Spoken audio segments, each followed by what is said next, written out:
social. Priorizar a la población vulnerable, que son las personas en situación de calle, los encarcelados y los niños. Fue socio del estudio CPA Ferrer, docente universitario y consultor de organismos internacionales. A nadie se le puede ocurrir que un equipo económico en Uruguay, que tiene las credenciales, está rifándose la sensibilidad fiscal. Nosotros precisamos 6.500 millones de dólares por año que hay que ir a pedir en los mercados. ¿A quién se le puede ocurrir que un ministro de Economía, que un director del FP van a estar en condiciones de decir, ya veremos qué hacemos? Porque los que vamos a dar la cara para pedir esa plata somos nosotros. Autor junto al periodista Nicolás Batalla del libro El Despegue, cómo crecer y distribuir en Uruguay. Actualmente es el ministro de Economía y Finanzas. Bueno, hay datos positivos de crecimiento, los hay en este primer trimestre, pero si nos quedamos con el 2025, bien quedó claro que allí el crecimiento fue de 1,8%, valor que se ubica por encima del crecimiento promedio de los últimos 11 años, que fue de 1,2 anual. En la entrevista central de Punto de Encuentro, Gabriel Odone.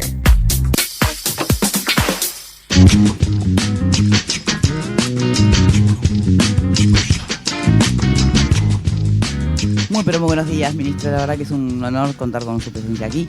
Costó, porque la venimos pidiendo hace rato, pero como decíamos... Un año y medio, más o menos. Bueno, pero qué mejor momento que este para el sí. Así que gracias. Agradezco la invitación y lamento los retrasos que nos hablé No, varias veces por con favor, Fabián. por favor. Un placer estar aquí. Bien, bueno, arrancamos con el tema de la rendición, que es la noticia del momento. Tenemos el análisis político para hacer, tras el adelanto de la oposición de que no va a votar, la oposición de la coalición republicana actuando como oposición, de que no la va a votar, y la repercusión que eso ya tuvo en las filas oficialistas. Pero antes de ir al análisis político, la pregunta concreta es, ¿existe ese plan B? Siempre existe un plan B. Todos los seres humanos tenemos un plan B para todo. Por supuesto que el equipo económico tiene un plan B, pero el plan B, o hay un plan C, un plan D, se usa cuando las cosas requieren ser modificadas. Nosotros, como lo explicamos tanto en la interpelación de hace unas semanas, como ayer anteayer en la comparecencia del Parlamento, entendemos que la economía está en movimiento y que por lo tanto el plan que tenemos es un plan que se ajusta adecuadamente a lo que a la realidad que enfrenta el país, no obstante lo cual no estamos satisfechos con los resultados. Así que lo que se trata es seguir trabajando en el marco del plan que tenemos, que por cierto no conozco un plan alternativo elaborado por nadie, ni de la oposición, ni de otros ámbitos de Uruguay, a lo que estamos diciendo, que es abrir la economía, crecer, acelerar el crecimiento, captar más inversión y promover una mejora de nuestra materia de protección social con una batería de cosas que hemos estado haciendo. Yo, sin ser petulante, que no suelo serlo, desafío a que cualquier colega ponga sobre la mesa un plan alternativo a lo que estamos haciendo, porque cuando estuve en la interpelación, esencialmente, y tanto en la comparecencia de hace 2 días en la Cámara de Diputados, esencialmente las 3 cosas que yo escuché es: los crecimientos que se dieron no estuvieron a la altura de lo que estaba previsto, no obstante lo cual yo subrayo, crecimos al doble el año pasado del promedio de la última década. El segundo comentario es: hay que bajar el costo del Estado, pero cada vez que se hace esa afirmación aparece una demanda particular de las mismas personas que piden bajar el costo del Estado para gastar más en algo. Y en tercer lugar, que hay que tener un tipo de cambio más depreciado. Y como yo lo he tratado de explicar, ese es un largo consenso en la profesión económica, que con el tipo de cambio no se puede hacer una política de promoción y estímulo a la exportación. Así que yo no conozco ninguna formulación conceptual fundada en evidencia y sólidamente planteada que sea una alternativa al rumbo económico que este gobierno tiene, que tiene sus especificidades, que tiene sus particularidades, pero que está en línea de lo que el país ha hecho en los últimos 40, 50 años y que le han dado al país resultados exitosos, no obstante lo cual tenemos una enorme cantidad de problemas que resolver, entre los cuales la seguridad, la infancia y la pobreza infantil en particular son las principales prioridades. Bien, pero en concreto la financiación de esos 31 millones de dólares adicionales de esta rendición, corríjame, recaen sobre la recaudación de que el 2025 sea mayor a la proyección y que el IMESI a los eléctricos de mayor valor rinda un número puntual, ¿no? Creo que es 16,5 millones de dólares al año. ¿Qué pasaría si, por ejemplo, por el mero hecho del IMESI se vendan menos eléctricos. Por lo tanto, el número cambia. Estamos hablando de 16 millones de dólares. Es algo que perfectamente el gobierno puede absorber mediante refuerzos y mediante reasignación de recursos. No estamos hablando, es el 0,03 del producto. Son cifras, toda la totalidad de lo que está destinado a infancia y adolescencia. Así que la cifra que nosotros estamos proponiendo de incremento es una cifra modesta en relación al esfuerzo que es necesario hacer en materia de infancia, pero una cifra totalmente manejable en escenarios alternativos. O sea que si no sale de ahí, sale de otro lado. Por supuesto. A ver, déjeme que se lo diga de esta manera. En 2025 nosotros pensábamos que íbamos a crecer 2,6 y crecimos 1,8. Una cifra bastante menor. No obstante lo cual, digo dos cosas. Ese 1,8 es por encima de los últimos 10, del promedio de los últimos 10 años, y en segundo lugar, es el menor desvío en predicción de crecimiento que un gobierno, el primer año de gobierno, tiene en muchos años. Bueno, una cosa es un desvío por una pandemia, otra cosa es un desvío por un error técnico. No, perdón, permítame que le diga, esto no es un error técnico. Como yo le he intentado explicar a los señores legisladores, las predicciones económicas no son un acierto, son un marco para tomar decisiones en los cuales uno tiene un escenario de crecimiento y ajusta su plan fiscal en función de eso. Cuando el escenario de predicción económica que usted tiene se desvió, uno lo que tiene que hacer es haciendo correcciones. Esto no es un error técnico, porque yo no me refiero al periodo anterior, me refiero a los 2 periodos previos. El desvío que nosotros tuvimos en materia de crecimiento es sustancialmente menor al que tuvo el periodo 2005-2010 y 2010-2015. ¿Por qué fue el desvío? Esencialmente por 3 cosas. Una desaceleración global y de la región en particular, un crecimiento menor al que estaba previsto. En segundo lugar, tuvimos un efecto sobre la última parte del año de la sequía, que explica casi un 0,28 puntos porcentuales. Y después tuvimos 2 eventos extraordinarios: la rotura de la boya petrolera, que supuso que la refinería se parara y no generamos petróleo, o sea que la industria manufacturera tuvo una estimación, y las 2 paradas técnicas simultáneas de las 2 plantas de celulosa que por mantenimiento, Fray Bentos y Montes del Plata, pararon. Esos 4 eventos que son exógenos sorprendieron al equipo económico. Es más, en agosto del año pasado, cuando nosotros remitimos el proyecto de presupuesto del Parlamento, la expectativa de crecimiento nuestro estaba perfectamente alineada a la mediana expectativa de los agentes económicos. Es verdad que había algunos analistas que decían que la estimación era optimista, pero había otros que estaban en una estimación mayor. No estábamos desalineados, parados en agosto.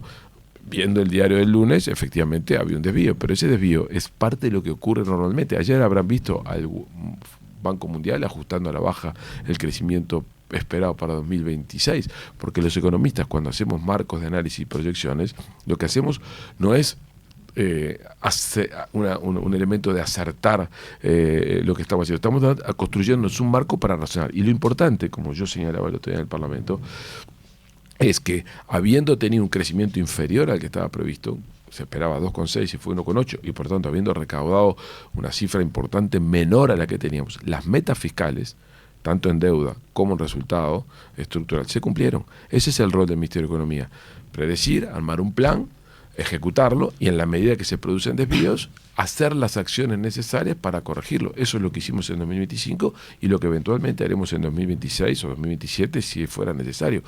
Siempre hay un plan B. De hecho, como yo les señalaba a los señores legisladores el otro día, está descrito en el presupuesto, en la rendición de cuentas que nosotros remitimos, el anexo 2 incluye un escenario macroeconómico alternativo con diferentes tasas de crecimiento, con diferentes tasas de inflación, que está calibrado y cuantificado, porque eso va a disparar acciones, si así fuera con el escenario 2 el que se manifiesta, para poder corregir en relación a lo que estamos previendo.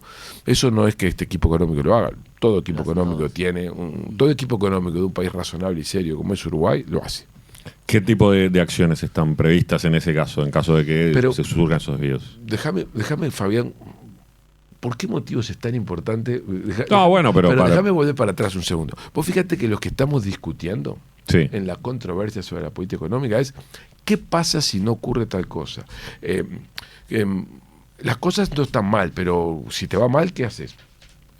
Yo creo que está bien, pero discutamos sobre lo que estamos haciendo o lo que estamos logrando. Insisto, El año 2025 fue un año de crecimiento menor al esperado, pero superior a la última década. Es un año en el que el salario real creció 2,3. Es un año en el que se crearon 26.000 puestos de trabajo, lo cual demuestra que se pueden crear puestos de trabajo con aumento de salario. Es un año en el que los ingresos de hogares están ubicados en su récord. Es un año en el cual las altas jubilatorias fueron importantes. Es un año en el que se crearon 3.000 empresas. Es un año en el cual las jubilaciones crecieron, en particular las mínimas, y no a cuenta de un adelanto que después se retrocedió. O sea, y la tasa de desempleo cayó y la pobreza disminuyó parcialmente. Estamos insatisfechos porque, yo estoy insatisfecho, porque la tasa de inversión está por debajo de donde nosotros queríamos tenerla, porque hay eventos concretos en algunas empresas que tuvieron lugar el año pasado y que afectan algunas zonas del país y que pueden llegar a seguir teniendo lugar a lo largo de este año, donde se producen afectaciones de empleo de personas específicas en lugares del país, que donde la pérdida de 150 puestos de trabajo es algo realmente preocupante. Eso es lo que nos preocupa. Pero pensar cuál es el plan alternativo, cuáles medidas podríamos hacer, y por supuesto, parte de lo que podríamos tener que hacer es tener un manejo activo del gasto, como lo hicimos el año pasado. Yo insisto, el año pasado los ingresos fueron menores en fiscales, los ingresos tributarios, en una cifra muy importante. Y sin embargo, la meta no se desvió ni en una décima del PIB. ¿Por qué?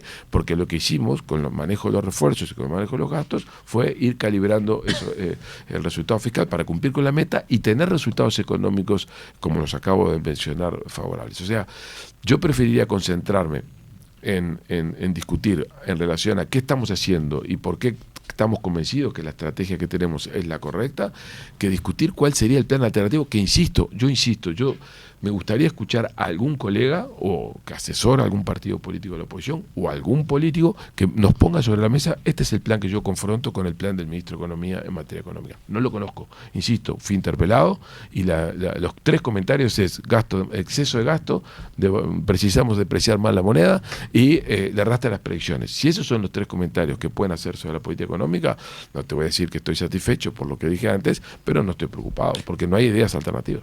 Ahora, yendo al hoy, a lo que está pasando. Ayer los legisladores de Partido Colorado, Partido Nacional y Partido Independiente hicieron una conferencia de prensa conjunta, estaban todos ahí, y dijeron que no van a votar la rendición de cuentas en general. Que podrían llegar a votar algún artículo, pero que en general no van a votar la rendición de cuentas.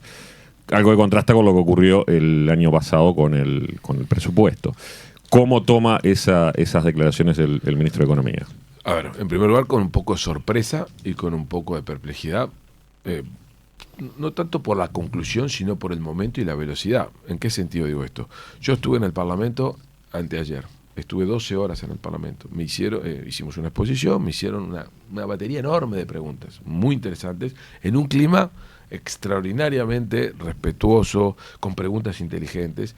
Y entiendo que todas las preguntas, absolutamente todas las preguntas, excepto 2, donde se requería información y quedamos en remitirlas, fueron contestadas. Y yo no recibí de ningún diputado, de ninguna de las personas que estaban allí, el mensaje directo en que conste en actas o personal que las respuestas que yo había dado eran insatisfactorias.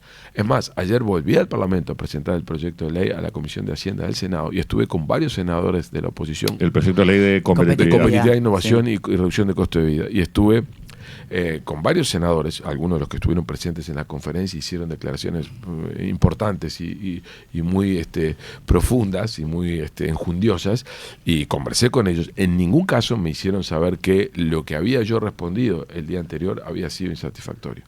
Entonces, reacciono con perplejidad porque yo no tengo tanta experiencia política, capaz que hay algo del mundo político que se me pierde, pero a mí me sorprende mucho la simetría que hay entre las vinculaciones cara a cara con las declaraciones en conferencia de prensa. Evidentemente, no conoces el mundo de la política. La diferencia es extraordinaria, pero eso, como no conozco el mundo de la política, soy un ciudadano, eso molesta a la gente. Eso molesta a la gente. ¿Por qué molesta a la gente?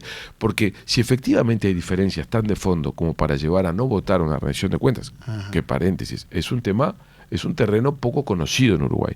No votación de rendición de cuentas, 2 años, 2002 y 2003.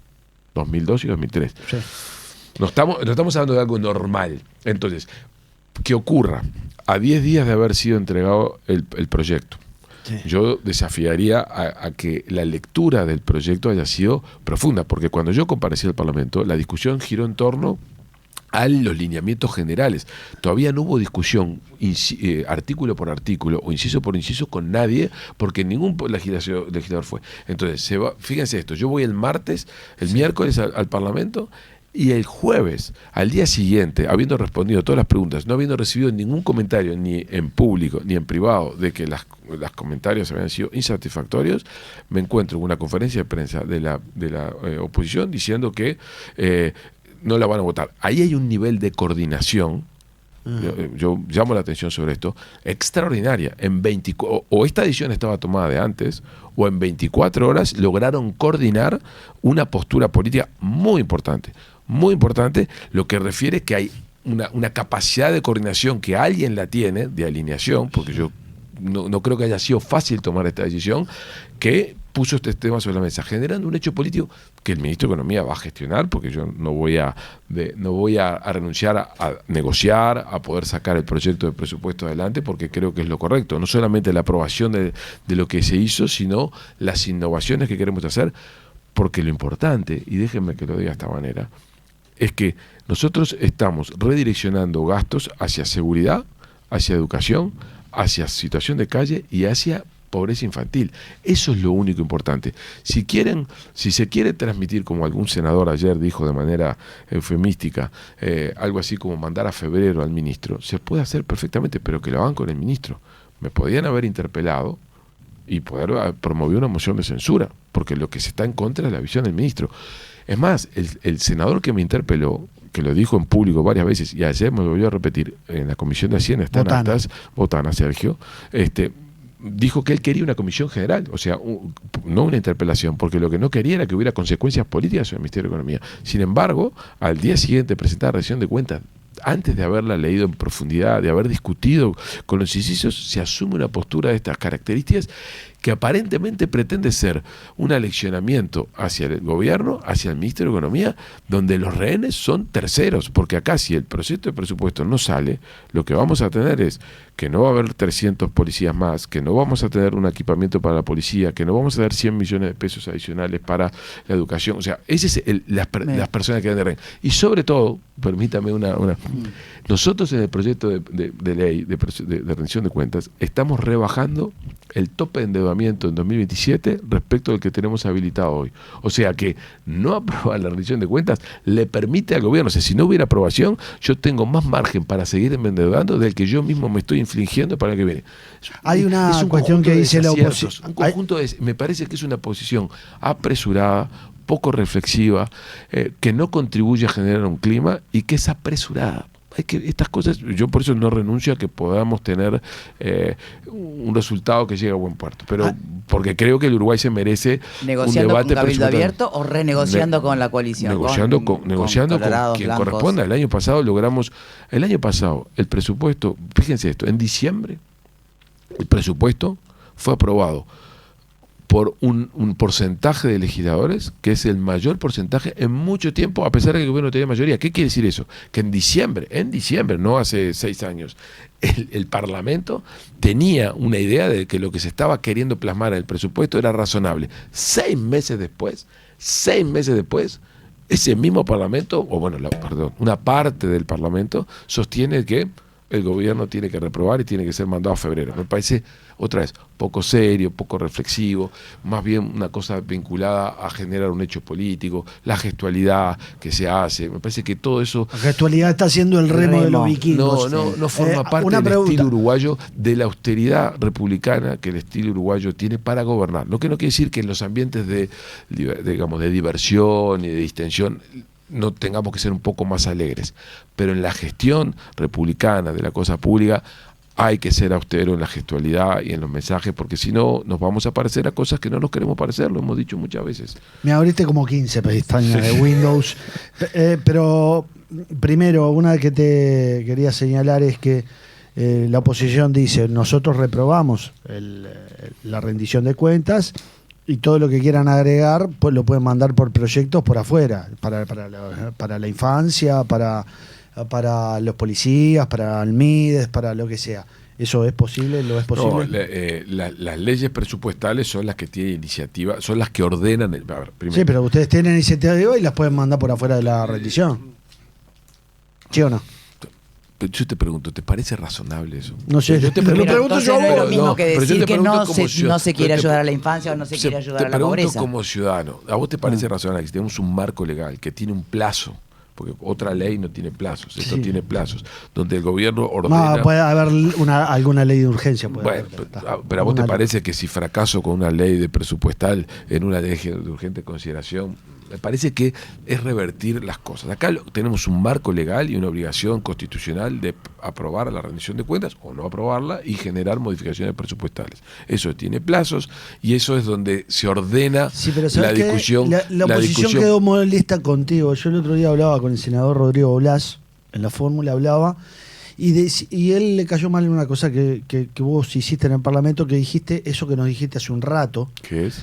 que es que tuvo una amplia aprobación del espectro político.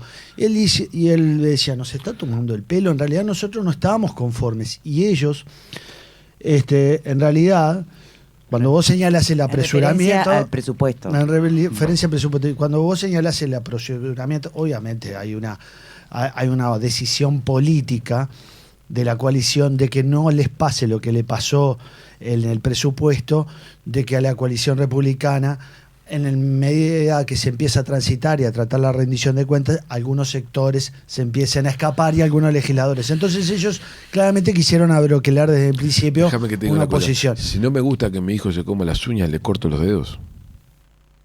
No, o sea, me estás diciendo que para enfrentar un problema que es que la coalición se les puede deflecar y para que no les pase lo mismo que pasó el año pasado, que al final, sin darse cuenta, terminaron dando un apoyo superior, deciden no aprobar la ley.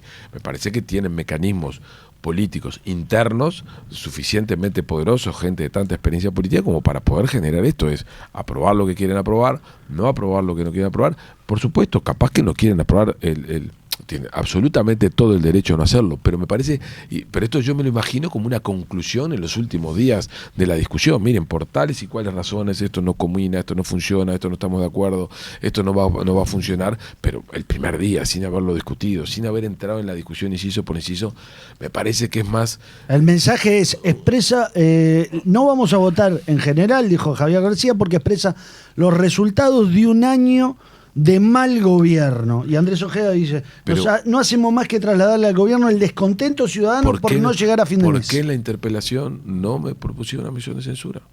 Si es un año de mal gobierno y es un gobierno con y una capaz mala que no lo propusieron porque saben que no tienen los votos. Pues porque no me interpelaron por diputados. Y porque capaz que tampoco tienen los votos. Porque no están de acuerdo en que es un año de mal gobierno. Ni siquiera están por de eso. acuerdo que es un año de que el ministro de Economía está haciendo una mala política económica. ¿Vos creés que ellos no? Yo creo que ellos creo que no te reprueban. Te reprueban públicamente, pero no. Ellos no me reprueban.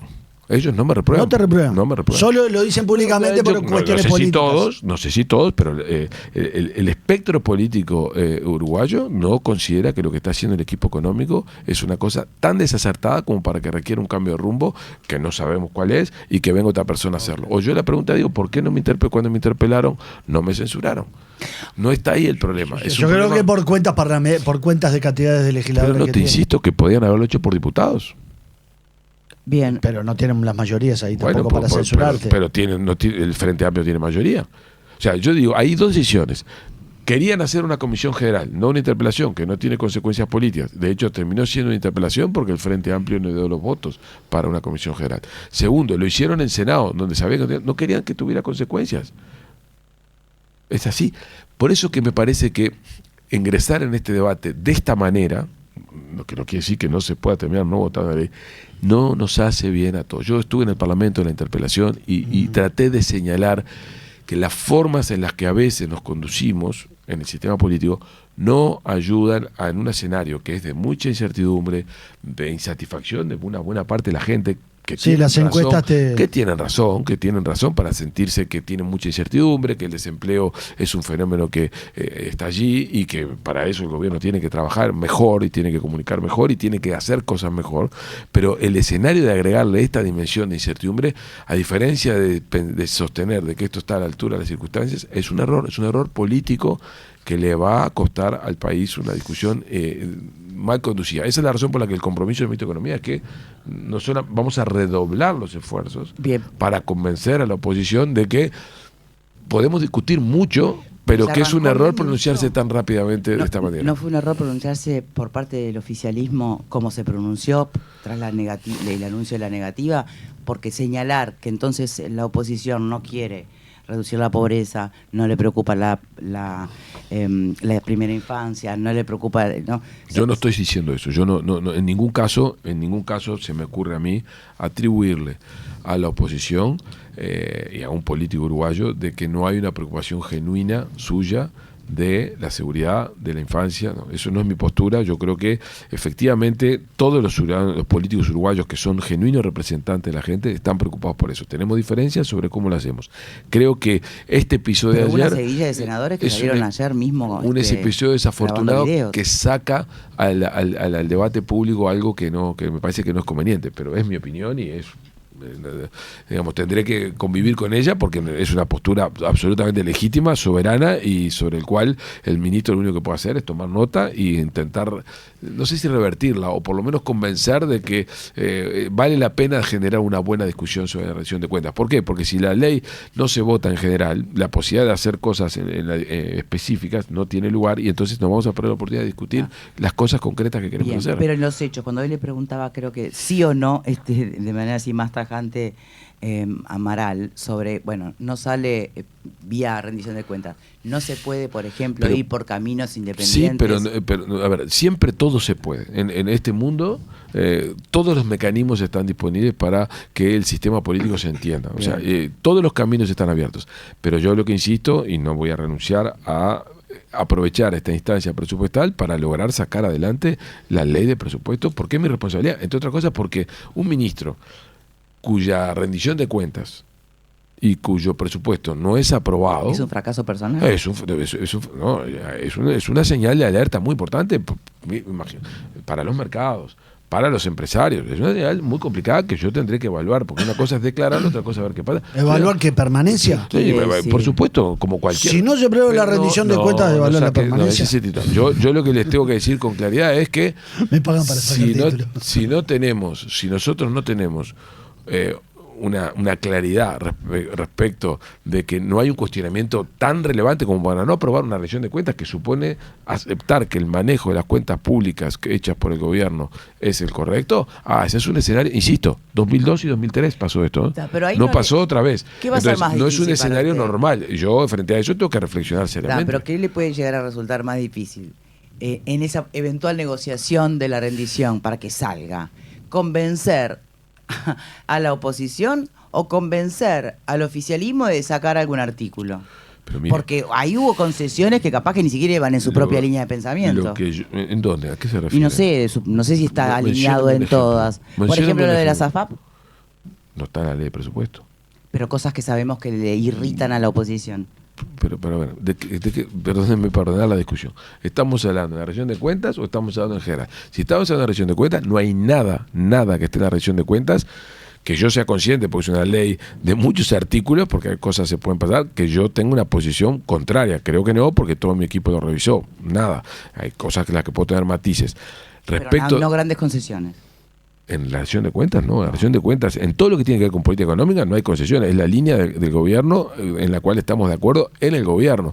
Y en general, en las posturas que los ministros han tenido, esto lo conversamos en Consejo de Ministros, con la conducción del presidente, tenemos acuerdo absoluto. Ley de rendición de cuentas. Ahora, es verdad que en la agenda pública en Uruguay existen debates, y yo he manifestado públicamente en el pasado y en el presente visiones que a veces no son totalmente convergentes, pero eso pasa afortunadamente en el sistema político, que las coaliciones, los partidos políticos que son coaliciones, no hay una homogeneidad de pensamiento. En el tema de la AFAP que usted pone sobre la mesa, como usted sabe, nosotros creamos una comisión, terminado el 3 de julio, y estamos justamente en los próximos días, como yo lo anuncié el otro día en la Cámara de Diputados, dando a conocer los resultados de ese diálogo, que van a ser las propuestas que nosotros vamos a impulsar como equipo económico. Pero creo que eso va a llegar a buen puerto. Por supuesto, va a haber gente que va a estar más o menos de acuerdo, pero creo que vamos a darle un cierre adecuado a lo que son las iniciativas que surgen del diálogo social. Pero van a ir en línea con lo que que se planteó en el diálogo social, eso de separar la parte comercial de las AFAP? Prefiero hasta no tener cerrado el documento que en estas horas se está cerrando y validado esto políticamente, no adelantar nada. Contempla cosas que surgen como recomendaciones del diálogo social, pero avanza en muchas más cosas y las aterriza de una manera tal en la cual creo que tenemos un acuerdo. Por ejemplo, en un tema que había estado sobre la mesa, que no en el diálogo social, pero sí en el debate, sobre todo los analistas se han puesto, que era el costo de los seguros y demás, que es lo que en definitiva hace que la comisión sea más elevada de las AFAP. El buen trabajo que se hizo aquí en estos 60 días es que el conjunto de medidas que se han ido diseñando están dirigidas estrictamente a reducir el costo de las comisiones, y en las cuales estamos de acuerdo las dos partes. Así que... ¿Están de acuerdo las AFAP? Bueno, a ver, el documento se ha estado discutiendo de manera semanal durante los últimos 60 días y estamos a próximo de cerrar, pero todavía no tenemos el acuerdo firmado. Yo estuve repasando un borrador de ese documento en la noche de ayer, pero en los próximos días lo conoceremos. Pero no quiero anticipar nada porque estaría comprometiendo el acuerdo que tenemos las partes que estamos discutiendo. Después será sometido, por supuesto, al Poder Ejecutivo para que lo avale y lo podamos avanzar en esa dirección. Siendo otro tema que ha estado sobre la mesa, que es el proyecto de ley de competitividad, de innovación y reducción del costo de vida. Suerte me preguntás sobre algo que por cierto, ¿no? Déjame pasar un aviso porque al final yo también tengo, más allá del aplomo, tengo... una vida. Mis emociones. Estamos hablando de una ley que tiene 240 artículos, que se mete en cosas súper específicas, en las cuales ayer estuve en la Comisión de Hacienda y lo único que recibí de parte de los legisladores, recibí observaciones y comentarios muy pertinentes, por cierto, de la oposición, pero una declaración de apoyo en general, de estar de acuerdo en la filosofía, en la visión y en la implementación. Algo que era muy necesario hacer y que por distintas razones en Uruguay no se había cometido hacía muchos años. Bueno, yo creo que ahí hay un rumbo, ahí hay un rumbo claro. Para ganar, Uruguay necesita mejorar competitividad y necesita traer más inversiones y necesita reducir el costo de vida. Estas son tres cosas fundamentales. Y eso no se puede hacer con la gestión macroeconómica. No se puede hacer haciendo uso del tipo de cambio, porque eso comprime salarios y a su vez eso genera distorsiones de precios relativos. Por tanto, si no se puede hacer de esa manera, se tiene que hacer con reformas micro. Y las reformas micro hay un catálogo de cosas puestas en esa ley. Ese es el rumbo. Yo desafío, y acá sí que me pongo enfático, desafío a que alguien ponga sobre la mesa un rumbo alternativo a esto que yo acabo de decir. Para crecer y para fundamentar la inversión tengo que bajar costo de vida y tengo que volverme más competitivo y más productivo. Y eso requiere reformas micro, en lo cual la logística, la energía y este capítulo de desburocratización, facilitar comercio exterior y promover la innovación es la clave. No hay un plan alternativo a esto que acabo de decir yo y esa ley lo resume. Ahora, con esta señal que da la oposición, o parte de la oposición, digo, Partido Colorado, Partido Nacional y Partido Independiente, respecto a la rendición de cuentas, ¿no temes que pase algo similar con este proyecto de ley? Bueno, yo creo, a ver... Ahí Botana ya fue mucho más optimista, ¿no? Mucho más bueno, pero también ha sido... No puedo ser... no puedo hacer futurología. Yo tiendo a pensar que lo de la rendición de cuentas responde a factores de naturaleza política, tácticos, hasta por la forma en la que se precipitó esta definición y por lo tanto creo que está alineado a otras cosas. En lo de la ley vamos a tener un plazo para discutirla y nosotros vamos a estar muy abiertos a escuchar. Ayer el senador Bordaberry hizo una serie de consideraciones que son pertinentes en relación a tener en cuenta, el senador Robert Silva también, y por lo tanto creo que ahí tenemos un acuerdo general de que ese es el camino, pero lo que me permito señalar es que si bien tenemos ese acuerdo general, esa ley no se puso en los 5 años de la coalición republicana, ¿no? O sea, ¿cuál es la reforma? ¿Cuáles son las reformas microeconómicas del periodo anterior? La de los combustibles, la distribución secundaria de combustibles, no prosperó. ¿Cuáles son? ¿Dónde estuvieron las reformas estructurales para hacer un plan alternativo? En el periodo anterior. De quienes dicen que no tenemos rumbo. No hubo reformas estructurales en el periodo anterior. Es verdad, hay que ser muy cuidadoso con esto, la pandemia ocupó una parte importantísima del tiempo, es verdad que hubo una política monetaria que contribuyó a desinflacionar la economía, es verdad que hubo una reforma previsional que a mí no me satisface en su totalidad, pero que yo dije que la hubiera votado, que lo dije antes de la campaña, ¿no? Que yo acompañaba la 20-130. Enojando a algún compañero. A muchos, a pesar de que creía que se requerían cambios para mejorarla, que fue lo que estamos haciendo. Nosotros, por eso nos opusimos al plebiscito. Yo me puse al plebiscito constitucional para generar los cambios que se proponían y nos pusimos rápidamente a trabajar para mejorar la ley. Porque Uruguay necesita reformas específicas y concretas. Las que estamos poniendo en esa ley son las que se necesitan. Insisto, es algo en el que hay consenso, y si hay consenso, mi pregunta es ¿por qué no la hicimos hace 5 o 10 años? Recién mencionabas el tema de logística y energía, pero eso no está en el proyecto de ley. Esta es nuestra agenda. Muy buena pregunta. Nosotros en el gobierno... Digo, porque es un reclamo que hacen los empresarios habitualmente, costo de energía, costo logístico. Nosotros ¿qué hace? ¿Uruguay qué vende? Uruguay vende 4 cosas. Uruguay vende certeza, Uruguay vende un régimen, dentro de la certeza está nuestro clima de convivencia, que es rotación en el gobierno, la gente que se relaciona en términos comparados, el disenso se gestiona mejor que en otros lugares del mundo. Y eso tiene que ver con una institucionalidad. Eso es una cosa que vendemos que es muy importante. Lo segundo que vendemos es nuestra ubicación estratégica. Nosotros estamos en un lugar estratégico desde el punto de vista geopolítico y desde el punto de vista económico extraordinario, y eso lo vendemos, lo tenemos que vender mucho mejor. Entre otras cosas, el tema puertos, por ejemplo, tenemos que trabajar en eso. Lo otro que vendemos es energía. Todo lo que hacemos vendiendo alimentos y toda la producción que exportamos es energía transformada, y por lo tanto las certezas jurídicas y la institucionalidad la estamos trabajando porque tenemos que mejorar la seguridad doméstica, tenemos que mejorar el marco burocrático para generar mejor competitividad, y donde nos quedan 2 temas es tenemos que ser más competitivos en logística y tenemos que ser más competitivos en energía. Eso requiere reformas importantes. Mientras tanto esas reformas importantes se van madurando, ¿qué estamos haciendo? Proyecto a proyecto, con las negociaciones que estamos teniendo con proyectos que van a radicarse en Uruguay, negociando condiciones energéticas específicas para poder ser atractivos y competitivos, pero siendo conscientes de que eso no se termina ahí, porque lo que no puedo hacer yo es resolver el costo de energía por la industria que viene y no resolverlo para los otros empresarios que hacen negocio en Uruguay. Y por lo tanto, con la ministra de Industria, liderado por el presidente de la República, y con la ministra de Transporte, también liderado por el presidente de la República, estamos en una agenda de trabajo que involucra temas logísticos y temas energéticos para volvernos más competitivos y para hacer reformas. Esa es la agenda que yo hace varios meses lo había dicho. Segundo semestre del año es en el tema que el Ministerio de Economía, con industria y con economía, se va a meter.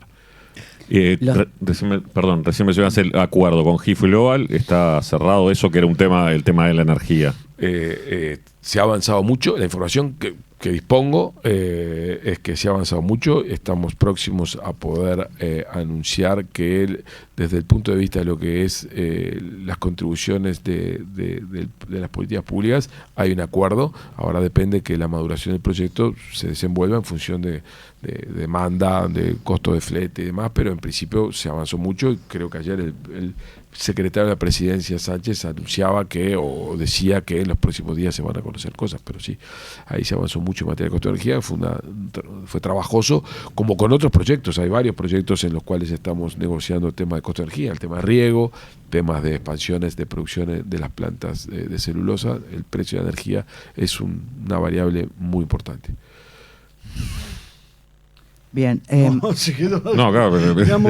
Quería seguir por el lado de la inversión extranjera. ¿Viene por el lado de los data centers? Bueno, a ver, otra vez.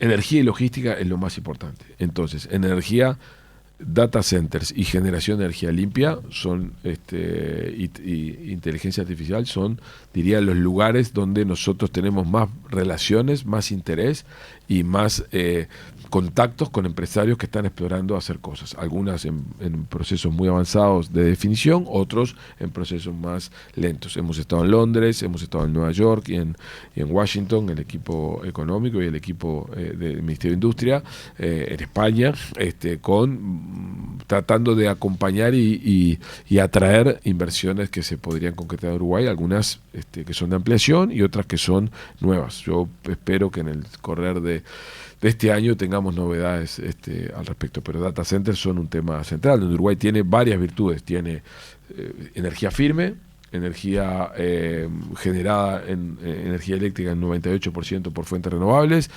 Uruguay es un país que no tiene no tiene accidentes de terremotos, lo cual es muy importante para un data center.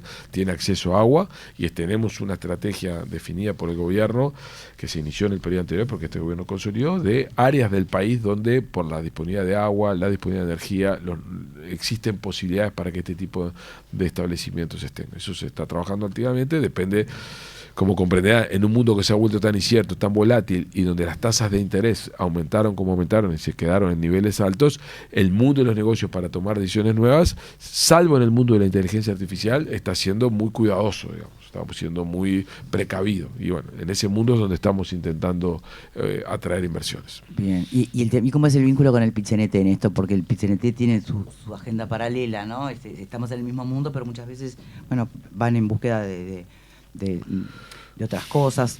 Yo no digo que la reducción de la jornada laboral no sea un tema que haya que conversar y demás. Pero, por ejemplo, siempre se encargan de recordar quiénes son los que están financiando los costos del Estado, ¿no? Y las exoneraciones a las grandes empresas, que son los trabajadores. ¿Cómo se alinean los intereses? Déjame que te diga así. Yo sentado en el Ministerio de Economía recibo mucha gente.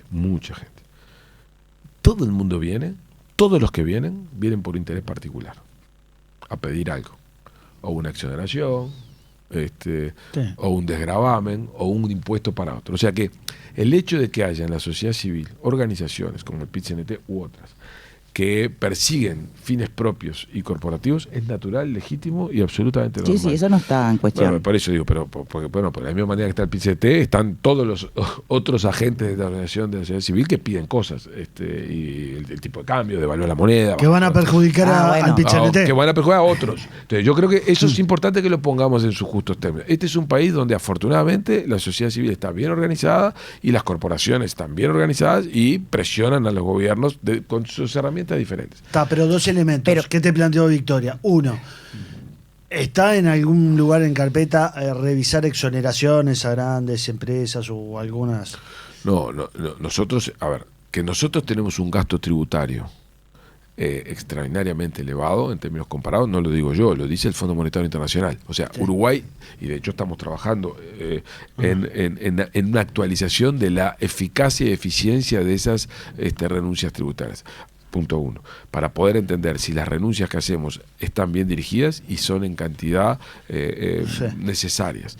Lo que no quiere decir, y no perder de vista, que siendo un país pequeño, sin mercado doméstico, y que además somos caros por razones de escala y por otras razones, nosotros no tengamos que ser agresivos en materia de renuncia fiscal para atraer inversiones. O sea que todo eso forma parte de lo que el gobierno tiene. Pero nosotros no estamos estudiando el tema del gasto tributario, pero como ya se ha tocado, sí. Es algo que se viene estudiando en Uruguay. El Fondo Monetario nos está ayudando a hacer esa mirada, pero no porque estemos pensando en que vamos a hacer cambios mañana, sino porque estamos queriendo tener una composición del lugar de si el gasto tributario, o sea, la renuncia fiscal que tenemos, está bien dirigida y en cantidad es la que se necesita para lograr generar los niveles de inversión. Pero lo más importante acá es la inversión y el empleo. Acá lo importante para cualquier gobernante, y en particular para el ministro de Economía de cualquier gobierno, es el empleo. El empleo es la política social de mejor calidad, porque es la que le da no solamente ingresos a la gente, sino que le da acceso a confort y además le da dignidad. Y si acelerás, renunciás a exoneraciones, pones en riesgo ese empleo. Yo tengo una tensión, porque si yo acelero, si yo desarmo alguna de esos estímulos, es posible que afecte a algunas industrias o algunas actividades que me provoquen el problema de empleo. Pero al mismo tiempo, como yo destino tantos recursos a esto, capaz que no lo estoy destinando a otro lugar donde lo pueda hacer mejor. Ese es el tipo de balance que uno tiene que hacer. Entonces, ese es un capítulo que nosotros lo estamos mirando. Sobre la ley, sobre la jornada laboral. La reducción de la jornada laboral. Antes de ir a la jornada laboral, está clarísimo las tensiones del Ministerio de Economía y más en estos temas. En todo, de todo, no del mío, de todos. No, por supuesto. Ahora, usted habla del PIT-CNT como si fuese una organización más. Y no es una organización más, y menos en un gobierno de izquierda que tiene sectores muy alineados con el pensamiento del PIT-CNT. Por lo tanto, no sé si es una organización más. A ver, para mí, que soy el ministro de Economía, es una organización muy relevante, muy representativa de una parte de la población, que es la población trabajadora, pero en lo que a mí respecta como ministro, sus consideraciones y sus sugerencias son tomadas en cuenta, como la de cámaras empresariales u otras organizaciones de la sociedad civil, como FUCBAN u otras. No puedo tener una mirada diferente sobre eso. Claro, lo que pasa es que cuando te va a visitar el PIT-CNT va un compañero del Frente Amplio a sentarse contigo. Pero... A ver, y cuando, entonces... pero cuando van muchos empresarios también son compañeros del Frente Amplio que se encargan de decirme que mirá que yo voté, o sea que eso no te preocupes, que hay más compañeros del Frente Amplio en privado de lo que todo el mundo cree. Está con más amigo de lo que quisiera. ¿Pero qué cámaras empresariales? Bueno, te diría que más de uno que, no en nombre de la Cámara, pero en nombre de su interés particular, aduce o tiene su pasado. O sea que eso es un tema importante que están planteando. El ministro de Economía de un gobierno no puede tener preferencias por más afinidad política que tenga, porque de la misma manera que estás haciendo esta pregunta, tú le hiciste esta misma pregunta a la ministra anterior en relación a las cámaras empresariales. No vino nunca la ministra. Bueno, está bien. No estaba. No tuve la suerte. Pero está bien, pero me parece que esa pregunta está bien. ¿Cuál es la respuesta que tiene que dar el ministro de Economía? Mirá, yo podré tener mi afinidad política, mi sensibilidad política, y puede haber organizaciones de la sociedad civil que representan intereses corporativos, no representan el interés general cuando vienen, y yo los atiendo como personas que representan el interés particular.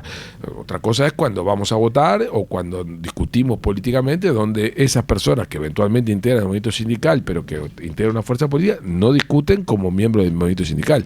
Yo discuto mucho yo converso bastante con los miembros del movimiento sindical en diversos temas, en diálogo social. Hemos tenido reuniones sobre temas salariales, sobre temas de las iniciativas del 1% más rico, muchas veces, y a veces no estamos de acuerdo, y otras veces estamos de acuerdo. Afortunadamente eso es lo que tiene de bueno la democracia, que es que tenemos capacidad de convivir adentro de un partido político con visiones comunes respecto del largo plazo, con diferencias tácticas, con diferencias de énfasis, como ocurre en la coalición republicana y como ocurre en el Frente Amplio. Que por cierto, esa es una de las fortalezas de Uruguay.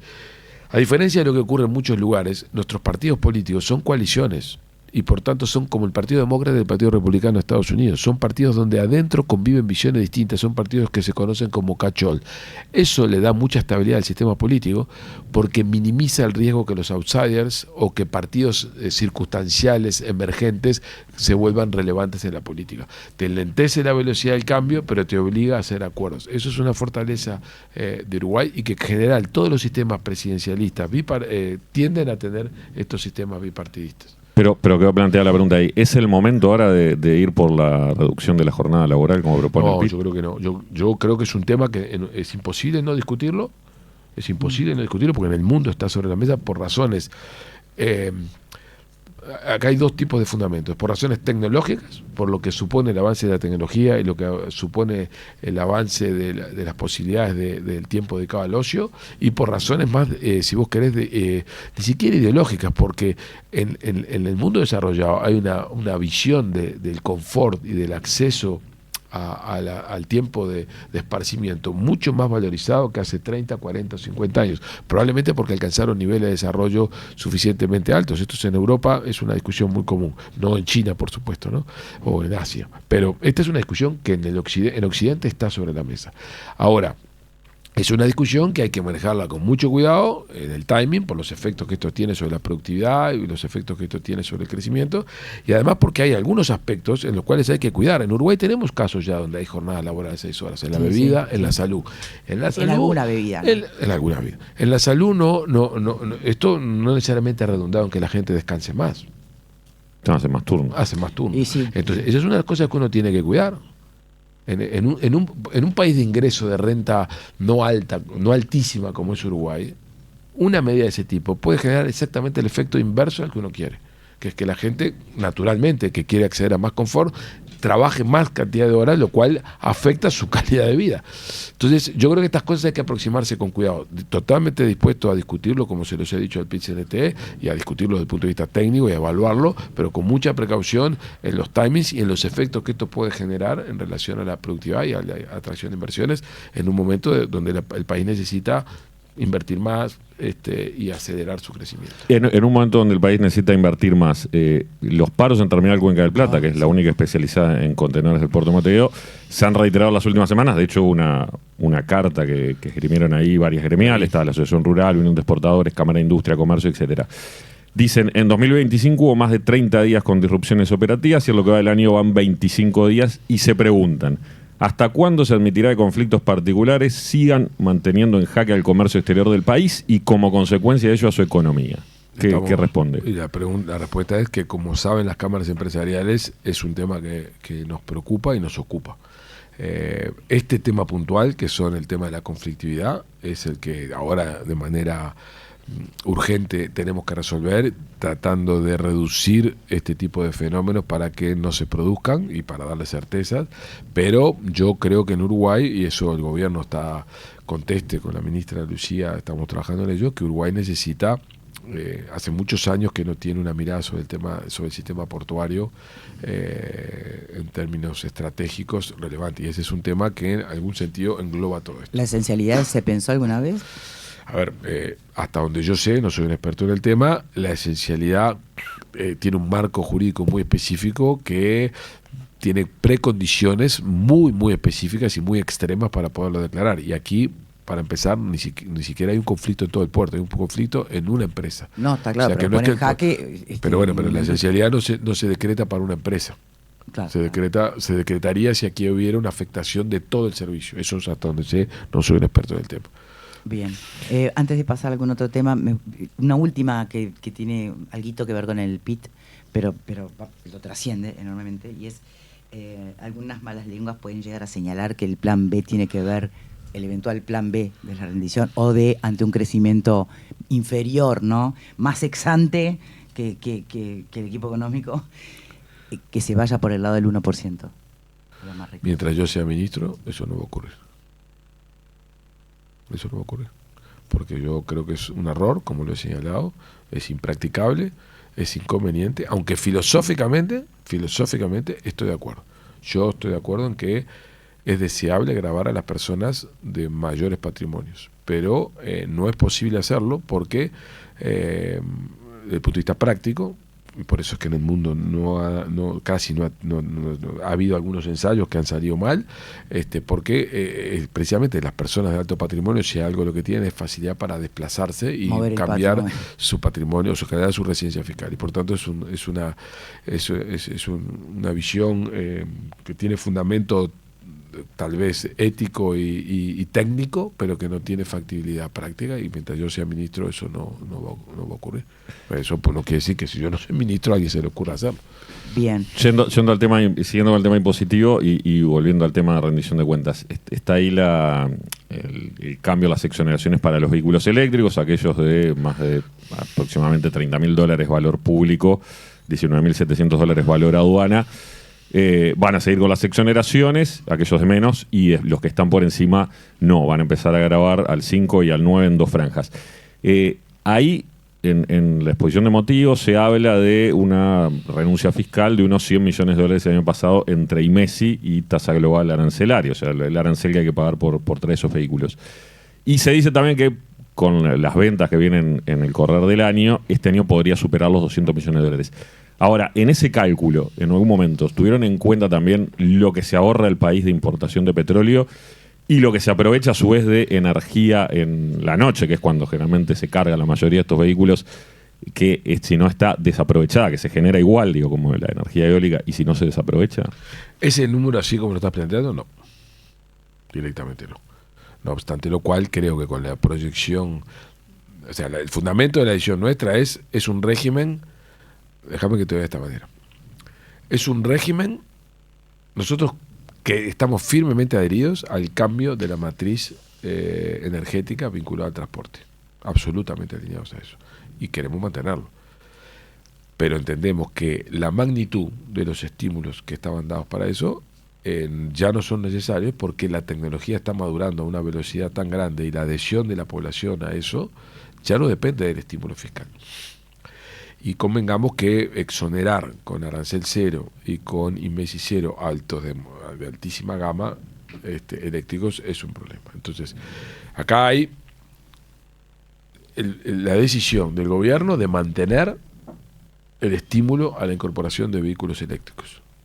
Primero, en el transporte y en el transporte de carga, eso no se toca absolutamente nada. En segundo lugar, el mantenimiento de los estímulos, porque el tratamiento arancelario en todas las franjas sigue siendo totalmente conveniente en relación al combustión, pero totalmente conveniente. Para empezar, los autos a combustión pagan arancel, los eléctricos e híbridos no. Los vehículos eléctricos tienen una tasa máxima ahora del 9%. Y los vehículos, el IMESI de un vehículo a combustión está de 23 para arriba.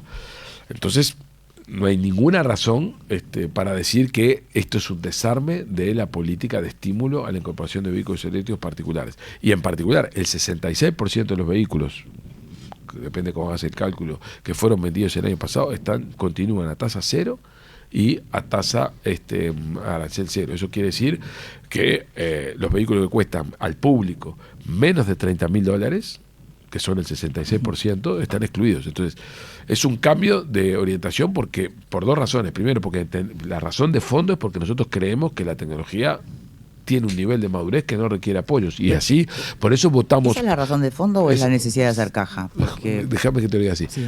¿Sabes cuándo tuvimos nosotros la facultad legal para hacer esto? En diciembre. Esto se votó en el presupuesto, ¿no? ¿Cómo? Quedaba muy pegadito a todo el discurso de apoyar la movilidad eléctrica y asumir en un auto eléctrico y todo lo demás. No entiendo, porque en diciembre del año pasado. Claro, era demasiado pronto. O sea que no, hasta el día de hoy, incluso hoy la propia ministra de Industria fue la que dijo que no le parecía que estuviera maduro el Bueno, yo lo que te digo es que sistema. nosotros en diciembre del año pasado tuvimos la aprobación parlamentaria de facultad para hacerlo. ¿Por qué? Porque pensábamos hacer esto. Tuvimos todo el primer semestre del año trabajando para poder implementarlo.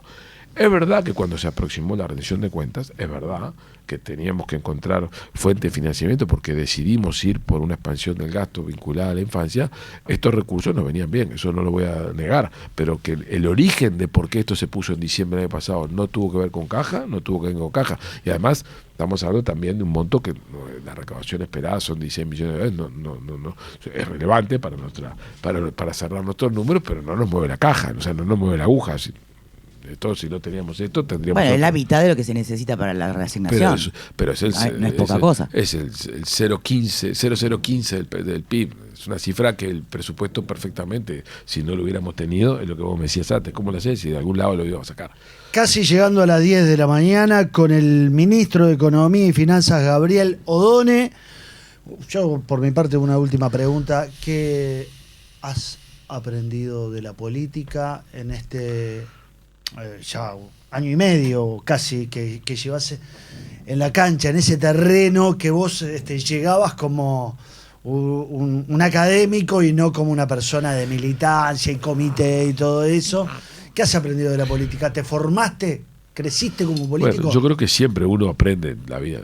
Yo tenía algo de experiencia política por mi militancia estudiantil y también siempre mantuve una actividad política, pero es verdad que a este nivel de exposición tengo que aprender todos los días cosas. Lo que más he aprendido es la cantidad de gente que le reclama al Estado y al ministro de Economía, por tanto, cosas para ellos. Eso sí que me tiene anonadado, pero anodado. Ahí yo tengo algo para reclamarte pero también. ¿qué pensaba? Sobre todo pensaba que la gente que reclama baja en el costo del Estado y que no tengamos un Estado tan grande que por lo menos no me pidiera cosas específicas. Entonces lo que le llama la atención es la incoherencia intelectual. Bueno, sí, me llama la atención eso, me llama la atención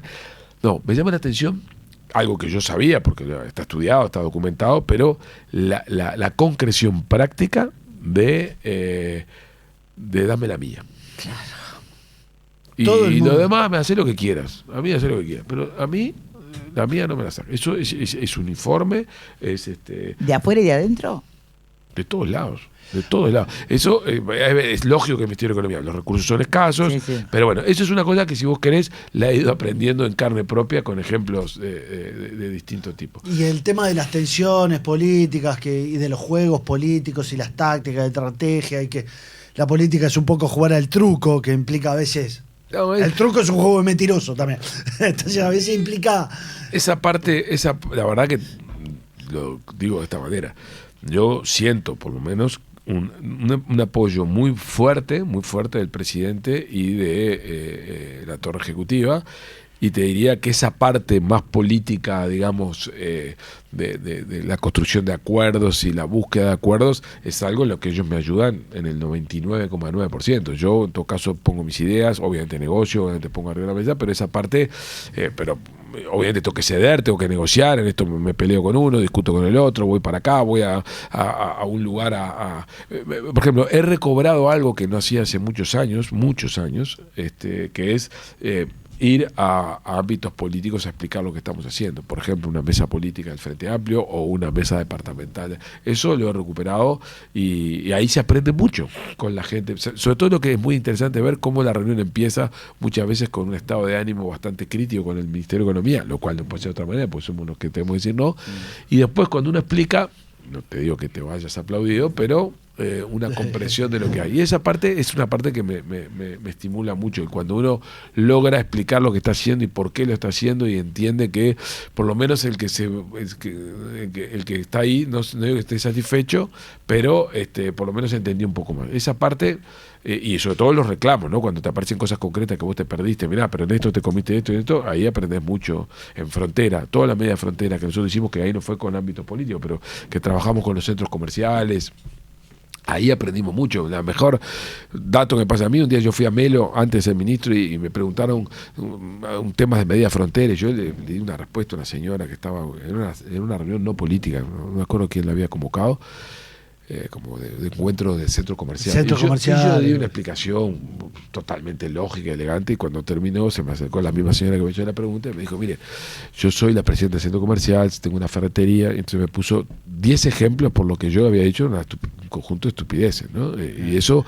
esa parte que es la complejidad de la economía de la frontera, y entender que una cosa que de Montevideo parece que sos un fenómeno, te la decís vos y decís qué bien lo que acabo de decir, y viene alguien y te dice, mira, por esto y por esto no funciona, eso es espectacular. Y eso en política, haciendo esto que es estando dirigiendo el bien público, es de todos los días, porque hacer la medida de rebaja de IVA o la rebaja de Messi para los combustibles y vas a la zona y te dicen, no, pero por tal razón esto no está funcionando, y ahí aprendes. Esa parte es lo que más me divierte. Digamos, las dos cosas. Una es la cantidad de gente que le pide al Estado cosas y la cantidad de cosas que uno tiene que aprender, porque la realidad es mucho más compleja de la que uno la ve desde Montevideo o de la teoría económica. Vamos a las rapiditas. Sí, la última me dejas. Sí. La última, ¿es para sí o no? Es cortita, casi que se parece una rapidita. Porque en el arranque de la entrevista usted dijo algo al pasar, que simplemente tomé nota para retomarlo, de que le pareció casi que fue una respuesta coordinada la de la oposición o la de los principales partidos de la oposición en el anuncio de la negativa de votar la rendición. ¿Coordinada por quién? ¿Por Luis Lacalle Pou? No, yo eso no lo puedo decir mucho. Yo creo que a mí me sorprende. Hay alguien o hay un conjunto de gente que tiene una capacidad de coordinación y de planificación muy clara. Si no, esto no se logra como se logró. No sé quién, no tengo la más remota idea quién es, pero que una respuesta no es de este tipo, así como surgió, no es espontánea, estaba pensada y está pensada con una cabeza estratégica, yo creo que sí. Absolutamente. Vamos con las rapiditas. Sí. No sé si en punto de encuentro llegan las rapiditas. Un ping pong de respuestas rápidas y un solo paso. Las rapiditas. Vamos con la primera. ¿Revisa el precio del dólar todos los días? No. Cuando va al supermercado. Pero cuando lo escucho por la radio me llama la atención, pero no lo estoy mirando obsesivamente. Cuando va al supermercado, ¿puede comprar sin mirar los precios por 5 minutos? Sí. ¿Te da ansiedad ver una oferta 2x1? Pues es que no miro eso, ¿no? No me doy mucho, no soy en ese factor. No se tira de cabeza, no. No soy muy consumista en esas cosas, no me fijo mucho en esas cosas. No se tira de cabeza en los descuentos. Claro. No soy muy desconfiado de los descuentos. ¿Paga todo con tarjeta sin usar nada en efectivo? Cada vez menos, casi no uso efectivo. ¿Puede disfrutar un fin de semana sin hablar de economía? Sí, afortunadamente me voy para afuera con mi familia y la verdad que sí. Leo, pero también. ¿Alguna vez tuviste ganas de apagar el teléfono un día entero? No. No. Al contrario, me generaría mucha ansiedad Claro. saber lo que está pasando. Se me prendió un fuego por ahí. ¿Se considera más paciente que hace 5 años? Que hace, algunos años. Me considero más paciente, sí. Mucho. No solamente me considero, sino que mi familia me lo dice. ¿Alguna vez pensó esto no estaba en la descripción del cargo? Qué buena pregunta. No, creo que no. Pero me sorprendo a veces con cosas que me pasan. Pero no, creo que no. ¿Podés salir a comer sin que alguien te hable de impuestos? Sí, algo mucho a comer. Voy a comer todos los días que puedo, como con mi mujer en un bar y nadie me pregunta sobre impuestos. ¿Se considera más optimista que la mayoría de los economistas? Me considero, como todos los economistas, siempre... La mayoría de los Sí, me considero un economista optimista, a pesar de que cualquiera que no sea economista diría que soy un pesimista. ¿Alguna vez dijo en su casa, esto no estaba presupuestado? ¿Sabes qué pasa? Mi mujer es la que no sé, si fuera ministra de Economía lo manejaría mejor que yo, porque es la que tiene el presupuesto así a pie cañón. La mejor ministra. ¿Sos de lo que te llevas comida al trabajo o no salís a comer? No, o como en la cantina del ministerio o salgo a comer cuando puedo con mi mujer. ¿Es bien la cantina? Sí, buenísima, la pero propia? buenísima, porque ¿Da para ir? no solamente se come bien, sino que es una cosa que a mí me sorprendió el primer día. Hay energía positiva en ese lugar. Es increíble, son funcionarios, no estamos hablando de ámbito político, son personas que trabajan ahí. Ahí hay gente que está trabajando, que se conoce hace muchos años. Viste que hay lugares que tienen energía positiva. Bueno, la cantina del Ministerio de Economía es un lugar que tiene energía positiva. Bien. ¿Te sorprende que todos tengan una receta para la economía? Sí, pero yo también tengo una receta para el Ah, fútbol, así que Está, no en me realidad quejo, todos está tengo bien. receta para todo, así que no, es normal que así sea. ¿Le gustaría que alguna vez lo invitaran a un programa para hablar de fútbol en vez de economía? No, yo hablo de lo que creo que sé, pero de lo que no sé, no soy capaz de. Me gusta ¿Bielsa mucho. sí o Bielsa no? Bielsa no, yo el primer momento dije que Bielsa Gracias. era Tiene mi voto. un genio, pero que era un técnico que agotaba que íbamos a pasar por una curva y que íbamos a sacar, eso lo tenía claro desde el primer momento. Nunca pensé que de la forma que ocurrió, pero nunca fui muy bielcista. Bueno, Yo tengo la última. Sí, está, Pensando no, en la. acá, pero yo la cambié por la de- Pero tengo una más, Sí. pensando sobre todo en la esperanza y expectativa puesta en la ley de competitividad. ¿Va a bajar el precio de la pasta de dientes? Bueno, ayer me lo preguntó. ¿Sí o no? Sí, bueno. Bien. Ayer me lo preguntó. Todo si no seguimos comprando el bagazo. Sí, Ayer estamos un solucionados. senador de la República me dijo, bueno, ¿y cuándo van a verse las medidas concretas? Y hizo la pregunta más y se fue de la comisión, lo cual no confieso que no me dejó muy contento. No te agradó. Pero yo la pregunta que le hago a esas mismas personas, cuando se votó la ley forestal en los años 90, ¿alguien le preguntó al ministro de Economía de turno o al ministro de Ganadería cuándo se iban a ver los resultados? No, las cosas se hacen porque se entiende que va en la dirección correcta. Luego la vamos a monitorear, la vamos a evaluar para lograr que ocurra, porque tenemos que bajar el precio de varios rubros de la canasta de consumo en Uruguay que están superlativamente altos en relación a otros mercados de la región, y eso ocurre por fallas regulatorias y por funcionamiento del mercado. Pero algo va a bajar en este quinquenio. Lo verán nuestros No hijos. sé cuándo. Bueno, pues Pero sí, la idea es que deberíamos verlo. Sí, si yo logro un segundo importador que pueda traer la pasta de dientes, eso debería dar lugar a una caída del precio. Ministro de Economía. Muchísimas gracias. por Y habernos finanzas. acompañado. Gracias. Calderón. No, linda, por favor. linda entrevista, me pasearon por todos lados. ¿Lo pasó bien o no? Sí, muy Pero- bien, muy bien. Pero muy da bien. lugar para una segunda oportunidad porque nos faltaron temas. Bueno, con gusto. ¿Se compromete a que podrá venir otra vez? Sí, claro que sí. Muy Claro bien. que sí. Muchas gracias, Compromiso al Muchas aire. gracias, ministro. Vamos al flash informativo. Gracias.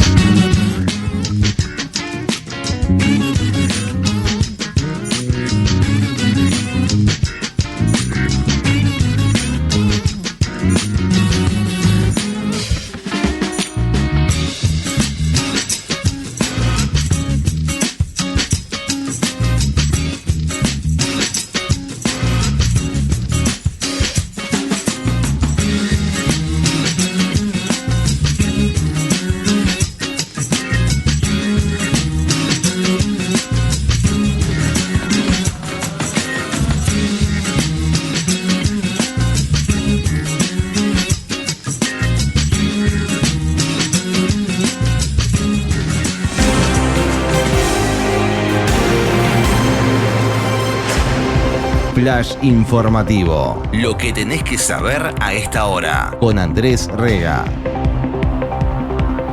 10 de la mañana, 9 minutos, tiempo fresco en Montevideo, cielo cubierto con neblinas, 11 grados la temperatura actual, máxima prevista por el INUMED 12. Se prevén precipitaciones escasas y aisladas para la noche de este viernes. Cuádruple homicidio en El Monarca. La policía trabaja por estas horas en la escena de este crimen que sucedió aquí en Montevideo. Las víctimas fueron 2 jóvenes de 18 años, un hombre de 28 y una mujer de 32. También hay un adolescente de 14 que resultó herida de bala, fue trasladado a un centro de salud. Se desconocen detalles sobre su estado actual. El ataque sucedió dentro de una casa ubicada en Pasaje Central y Juan Acosta. En el interior hubo varios disparos. Vecinos observaron que 4 personas llegaron al lugar en 2 motos. 3 de ellos saltaron el muro de la vivienda e ingresaron, al tiempo que de forma inmediata se escucharon varias detonaciones. Al lugar asistió el ministro del Interior, Carlos Negro, el jefe de policía de Montevideo, Alfredo Clavijo, y una investigación que está en manos del Departamento de Homicidios de la Dirección de Hechos Complejos. Vamos al panorama internacional. La inflación en Brasil se desaceleró en junio, acumuló un alza de 4,64% en los últimos 12 meses frente al 4,72% que se registró hasta mayo, impulsada principalmente por el abaratamiento de los alimentos, informó hoy el gobierno. El índice nacional de precios al consumidor amplio, el IPCA, subió 0,16% el mes pasado, 0,42 puntos menos que el 0,58 que se registró en mayo, datos del Instituto Brasileño de Geografía y Estadística. En minutos se viene en la entrevista de Punto de Encuentro la actriz y comunicadora Cata Ferrán.